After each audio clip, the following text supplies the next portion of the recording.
What is generative AI good for? One of the reasons that question is a bit hard to answer is because AI is a general purpose technology. Unlike a lot of technologies, like a car, which, good for transportation, or a microwave oven, good for heating up food, AI isn't useful just for one thing. It's useful for a lot of things, and that almost makes it harder to talk about. But let's take a look at what a general purpose technology really means. Similar to electricity, AI is useful for many tasks. If I were to ask you, what is electricity good for? Or what is the internet good for?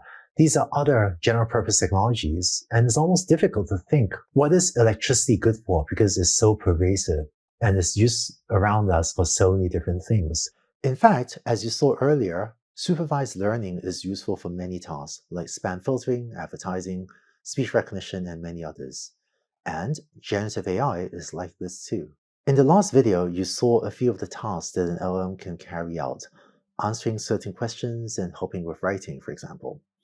Let's discuss more broadly a framework for what kinds of tasks LLMs can do. First off, generative AI generates text, so, not surprisingly perhaps, is useful for writing. I routinely use generative AI tools as a brainstorming companion. So if you're trying to name a product, you can ask it to brainstorm some names, and it comes up with some creative suggestions. LLMs can also be good at answering questions, and if you give them access to information specific to your company, they can help members of your team find information that they need, in this case, about the availability of parking at the office. In addition to writing, generative AI is also good for what I'm going to call reading tasks, where you're going to give it a relatively long piece of information and have it generate a short output. For example, if you run an online shopping e-commerce company and you get a lot of different customer emails, generative AI can read the customer emails and help you very quickly figure out, is this email a complaint or not, which can be used for helping to route complaints to the appropriate department to be handled quickly. So given, I love my new llama t-shirt, the fabric is so soft. That's not a complaint, but if someone emails, I wore my llama t-shirt to a friend's wedding, now they're mad at me for stealing the show. Well, maybe that is a complaint. But generative AI can help you route emails to the right departments. And I call this a reading task because it's looking at a relatively long piece of text, that is a customer email, and then generating a relatively short output, just yes or no, is this a complaint or not? And while supervised learning can also be used for this particular task, we'll see later that generative AI is allowing these sorts of reading tasks, this and other examples that we'll see later this week, to be built much more quickly and inexpensively. Lastly, generative AI is also used for many chatbot types of tasks. Whereas ChatGPT and Bard and Bing Chat are general purpose chatbots, generative AI technology, large language models, is also enabling many special purpose chatbots to be built. In this example, here's what a chatbot might be like for taking online orders, where a user can say, I'd like a cheeseburger for delivery, and the chatbot acknowledges and puts the order through for the user. Now, in talking through these tasks, I find that it's sometimes useful to distinguish between two different types of LLM-based applications.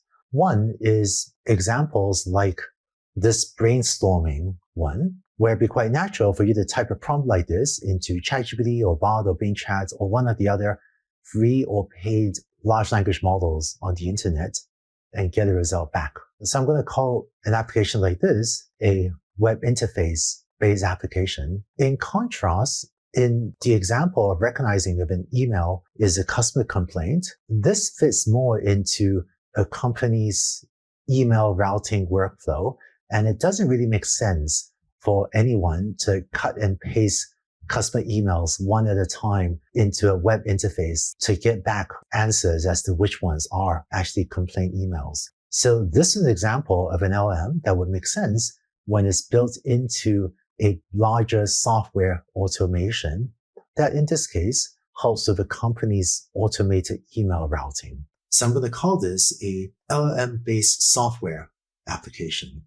The second writing example of answering HR questions, it turns out this also will make more sense as a software-based LLM application because it'll need access to information about your specific company's parking policy for employees, whereas a general large language model on the internet probably doesn't have that information. We'll talk more later in this course about how this technology is built. And most of the specialized chatbots will also be software-based LLM applications. So in the rest of this course, I'm going to use these two symbols to distinguish between web interface use cases and software-based LLM applications. And for many people, it may be easier to get started with some of the web interface use cases because you can just go to a website like ChatGPT or Bard or Bing and type in a prompt and get a result back. But I think both the web interface-based applications and the software-based LLM applications are important and will be very useful for individuals and for companies. I found that the framework of writing, reading, and chatting as a useful way to think about the many different tasks that an LLM, a large language model, can do. In the next 3 videos, we'll dive more deeply into many different examples of writing, reading, and chatting tasks. And I hope that you find some of them potentially useful for your own work. So I look forward to seeing you in the next video where we'll talk more about writing. And until then, I look forward to enjoying my burger.